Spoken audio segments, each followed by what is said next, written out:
Welcome, Mr. Fahrenkopf. Thank you very much.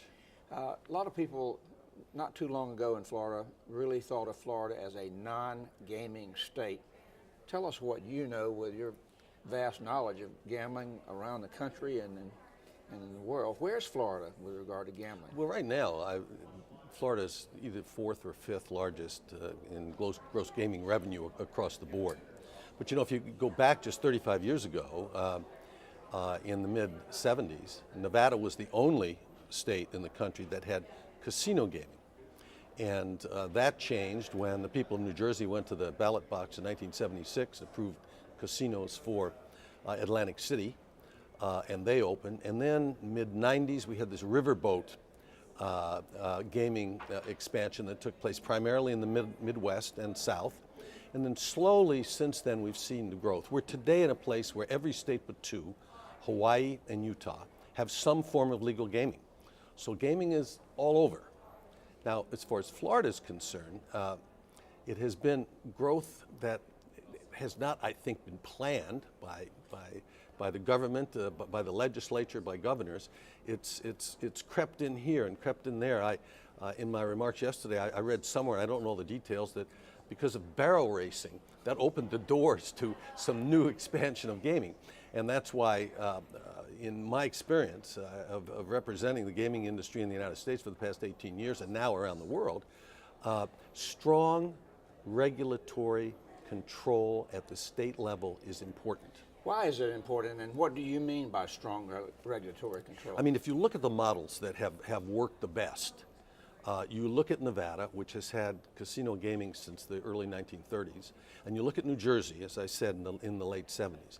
They're the models, they're the good housekeeping seal of approval on regulatory control that other states have all gone to try to learn.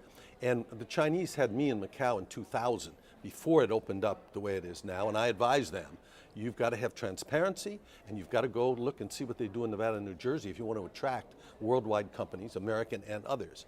You have to have the regulatory structure that's going to make sure that the people who are involved in the business are the type of people who, first of all, are honest and are not connected to crime, etc., but also have the acumen and skill in dealing with financial matters and so forth to run the business. It's a cash business primarily.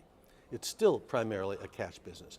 And therefore, you have to have law enforcement involvement and control. And the question of where growth takes place in this industry is important. So the licensing part of this has to take into consideration the concerns of local communities or counties, however it's going to be done. Every state sort of does it differently. But it's that control that provides integrity for the business. It's very different than most other businesses. Most businesses say we don't want regulations, but in the gaming industry, it's very important. Well, you know, even in the movies and on television, there's a series, there was a series recently called Vegas, and about the establishment of casinos in Vegas and so forth. There's this kind of patina coming from the past about being gambling, casino gambling being associated with crime and the mob One month after I opened my office as the first president of the American Gaming Association back 18 years ago, the movie Casino came out, which of course created problems for me because it brought back some of the old stories and shibboleths about the gaming industry, which were true. I mean, I grew up in Nevada. I knew the old Nevada as well as the new Nevada.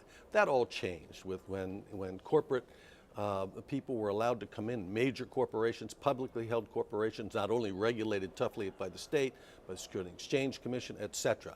So that is gone, but there's still there's a moral aspect to this. Talk about that. I poll every year, or I did when I was chairman of the association, and I'm sure my successor will continue. We use great pollsters. Peter Hart of the Wall Street Journal has done my polling for years, along with Frank Luntz, a Republican, so it was always a bipartisan thing.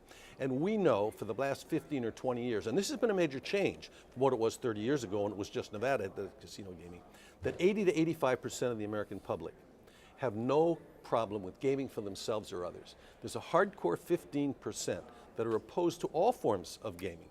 And the largest majority of that is based upon their moral views or their religious views. The Methodist Church, for example, is the strongest supporter of no casino. There's all kinds of organizations around it, and for years, the head of the anti-casino movement was a minister in the Methodist Church. I have great respect for that church, and I know it's part of the tenets of their religion that gaming is a sin, but that's a really small element in the United States today. You have to respect their views, and they have the right to complain and do what they want to do to try to stop it. But overwhelmingly, acceptance has come about.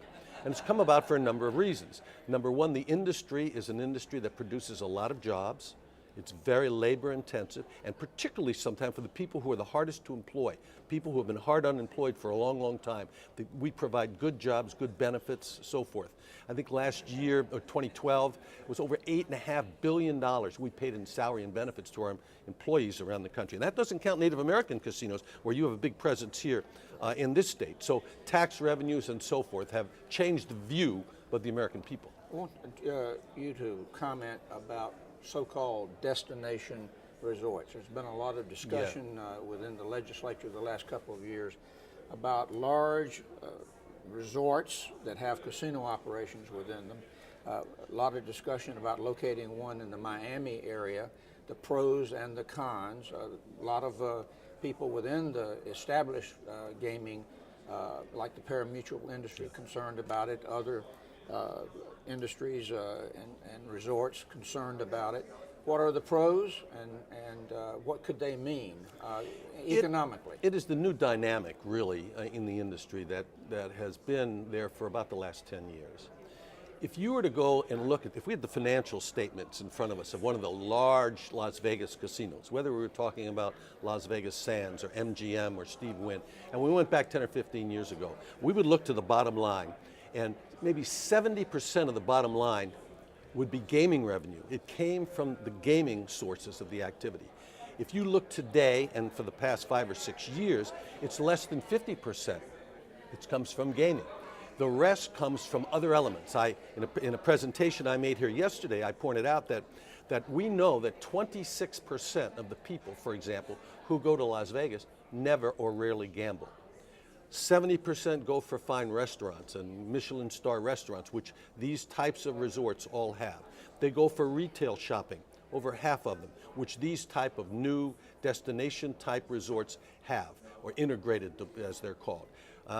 Half of them will go just to see the shows. So what you're doing is you're bringing to these types of integrated resorts not only people who are going there to gamble, that is usually less than 50%, but you're bringing there for shopping, you're bringing there for the shows, you're bringing there for tennis, you're bringing there from golf. And my whole view was, and I'm not an expert on Florida, that I think the type of people who might go to that type of a resort in Miami are the type of people who would have their meetings, whether or not it's a convention or whatever, or visit. They're going to load their kids in the car and they're going to come up to Orlando anyway to see Disneyland or Universal Studios. They're not going to come all the way to Miami just to gamble and do these other things. So I think it makes the pie bigger. It doesn't make the pie smaller. Well, I guess there are several different issues within the gaming family, if you will. Yes. Like this compact the state has with the Seminoles, and there are other issues like that. What would happen to pari-mutuels, and what would happen to the discretionary entertainment dollar that would have to be worked out. But let's get away from that for a moment and just say... But that is important. Well, I mean, okay, the people who are there, who have been there, the people who are in those businesses, who have made capital investments, who employ people, I mean, the job of a legislator or a governor is to try to find balance in what you're doing. So whether or not you create special situations for the pari-mutuels, I mean, the horse racing industry in the state has been a banner, one of the things this state has been proud of for years and years and years and years, the horse race. So how do you provide for them?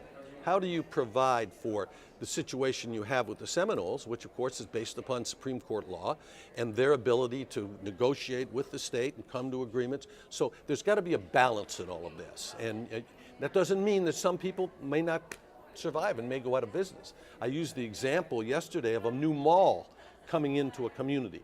And that community maybe had a Joe's shoe store, a family-owned shoe store for years, or a small restaurant. And a mall comes in, and there's 10 shoe stores and 10 restaurants. Yeah, it may hurt those existing ones unless they have a product and loyalty and they have service and quality that they produce that survive it. And some do and some don't. But that's part of the free market. It's part of the capitalist system. Got about a minute left.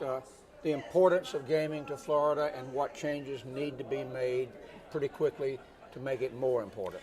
If I was asked and paid to be a consultant to the state of Florida, I would say this legislature has got to get control of the whole ball of wax by a strong regulatory commission, and it's got to be knowing where the expansion is going to be and how you're going to do it in such a way that takes into consideration those who are already in business and the culture of the communities where you're going. It's not easy because you have strong embedded forces, lobbyists and so forth going to be on both sides. But that's what leadership is all about. That's what has to be done. If it is done, I think the growth here will be phenomenal, and it will be to the betterment of the people of Florida because you're going to bring in new money, new dollars.